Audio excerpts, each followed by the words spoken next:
everybody. Welcome back. Joining me now is the former White House Communications Director for President George W. Bush, who currently hosts Deadline White House on MSNBC. Please welcome Nicolle Wallace. Nicolle, good to see you again. Thank you so much for having me. Now, first of all, happy International Women's Day. Thank you. How are you celebrating? There's so much to cover still. I mean, I had a normal day. I did remote school with my son, and I came to work, and 2 days of covering this remarkable time still feels like a privilege. And we covered President Biden's remarks, which are like everything he's doing. I mean, it's marking an important day, but he did it with the promotion of 2 women to 4-star generals. So, a pretty good Women's Day so far. About Biden, do you enjoy the boring aspects of the Biden administration as much as I do?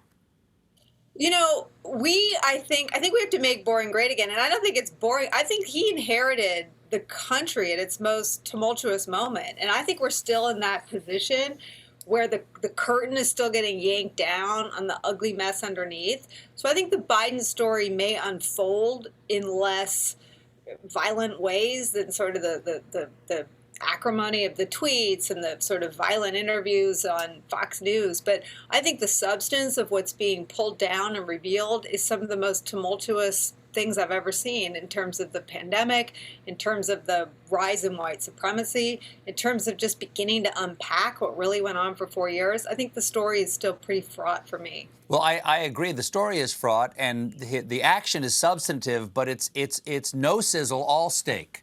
You know what I mean? There's no flash. It just happens. The news is actually newsworthy all the time, which is what I really like about it. Now, the last time we spoke was 2019, I think. And since then, starting in August, I think your show went from 1 hour to 2 hours. Are congratulations in order or condolences? Because now you have to work twice as long. Look, it's such a privilege. We have, we have an amazing team, and it's a privilege to get to be sort of shepherding these hours through. And I mean, you look at, and you do it with a lot more skill and humor than I do, but I look at the same sort of moments in our country, and it's a privilege to be there. We spent a lot of time on TV covering some of the events this year. We covered another impeachment. I think I saw you at the beginning of the first impeachment. I got to cover a second impeachment, and then tragically we covered an insurrection, and we covered an inauguration, and so there's been a lot to cover. But it's all a privilege to get to sit there with all of our colleagues here. You worked for the White House for 6 years for the Bush administration, and now you cover it. As somebody who's been on the inside of a White House, this week I want to ask you about the weekend the Senate passed Biden's American Rescue Plan. How big a deal is this, and what does it say about this administration that was their first priority? Well, it's a huge deal. And I'm always, one of those people who says, back in my day, when you had 70% public approval for something, it was just a no-brainer that it would be bipartisan. So what's so remarkable to me are all these sort of proof points at how much the country's changed and how much the Republican Party's changed. So President Biden just passed this huge, huge stimulus. I think 76% of all Americans supported, a plurality of Republicans supported. 0 Republicans got behind it. I was in a White House that pushed some bipartisan legislation the first year. Ted Kennedy signed off to the Leave No Child Behind Act. Max Baucus signed on to some of the tax cuts. And it was a huge accomplishment to have bipartisan support. But there was nowhere near 76% public approval, I don't think, for either measure. So to see bipartisanship redefined might be one of the most significant sort of things that this White House has pulled off so far. You've called yourself a non-practicing Republican. Is that what it is? I think I've moved into self-loathing former Republican. So I don't want you to answer. I don't want you to answer for the Republican Party, and I'm not here to relitigate the Bush administration. But I used to talk about this thing called truthiness, was that believing what you want to believe, essentially in order to win a political fight, rather than what the facts would support. So that's not a new idea. I think Trump added demagoguery to it. And that's something the Bush administration did not have. He was not a demagogue. That's what saved, truthiness from being escalated into really a poisonous political weapon, as opposed to just a political facility. don't you see some continuum between perhaps Karl Rove's, you people in the reality-based community, that sort of backhanded slap to reality that leads to the big lie today? I see those on a spectrum.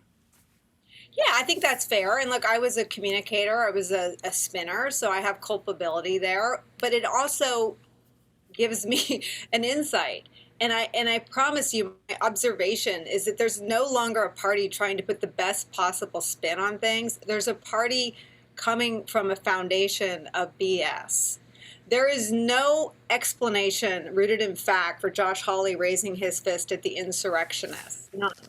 There is no explanation rooted in fact for never caring about the cost of anything Donald Trump wanted to do, but now holding that up as a reason to be against the COVID relief package, or I'm sure they will find a reason to be against the infrastructure, which is actually going to be a thing, I'm told, by Secretary Buttigieg under this administration. So I'm not here to debate whether it's part of a continuum, but it is now not rooted. And look, President Biden had a really different view about post-war Iraq. He believed in separating the country into, and there was a debate between Democrats and Republicans. I think right now, Republicans, I'm not sure they would acknowledge that a war took place in Iraq or that Americans died in Iraq. They're so far from the truth that you could no longer have a conversation with them about how to solve anything because they don't agree on what the problems are. And that terrifies me. How do you think the Republicans have a chance to get out from underneath the shadow of Donald Trump? Because there are bets being laid in various parts of the Republican Party as to what the future is going to be and where the power is going to reside. Trump has just said, you can't use my name and you can't use my image, RNC, or else I'll sue you. And the RNC has capitulated, and they've decided to hold a fundraiser at Mar-a-Lago. They're going to feed the beast. Daddy's going to get his beak wet on that one. Do you think that paints a grim picture of being able to get out from under his thumb? I think it's on us, people like me, to start covering this differently. The Republicans are not hostage to Donald Trump because when he was deplatformed, he's now a guy who can't tweet. And they are now sort of walking back into the cage and locking the door themselves and throwing out the keys. They're now walking back in and choosing to associate themselves with someone who incited an insurrection against them, who chanted, "Hang Mike Pence." I mean, I think that their acts since Election Day reveal something that was always opaque and mysterious to me while he was president. They're not forced to go along with Trumpism because they have no choice. They choose it. He's off Twitter. There's no more rational fear of a mean tweet.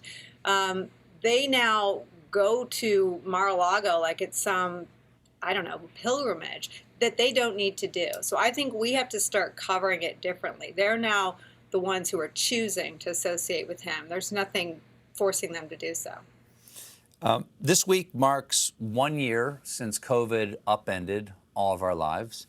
And you have a special on Wednesday. It's called Lives Well Lived, which is based on a regular segment that you do on your show. Tell me how it started.